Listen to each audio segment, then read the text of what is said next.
ดูกุฏิพระโมคคัลลานะ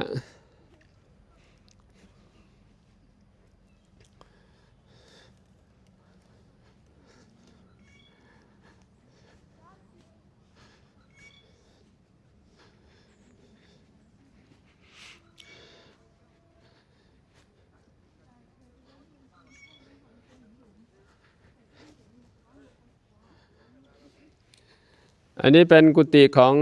อโมคคัลลานะซึ่งเป็นอัครสาวกเบื้องซ้ายเป็นที่ไว้วางใจของพระพุทธเจ้ายกเป็นอักษาวกเบื้องซ้ายนะครับแล้วก็เป็นผู้เลิศในการมีฤทธิ์มีเดชเหาะเหินเดินอากาศองค์นี้เรียกว่าสุดยอดแล้วก็เป็นคู่หูคู่บารมีของพระสารีบุตรครับอยู่ใกล้ๆกันถือว่าเป็นผู้มีฤทธิ์มีเดชเหาะเหินเดินอากาศกับองค์นี้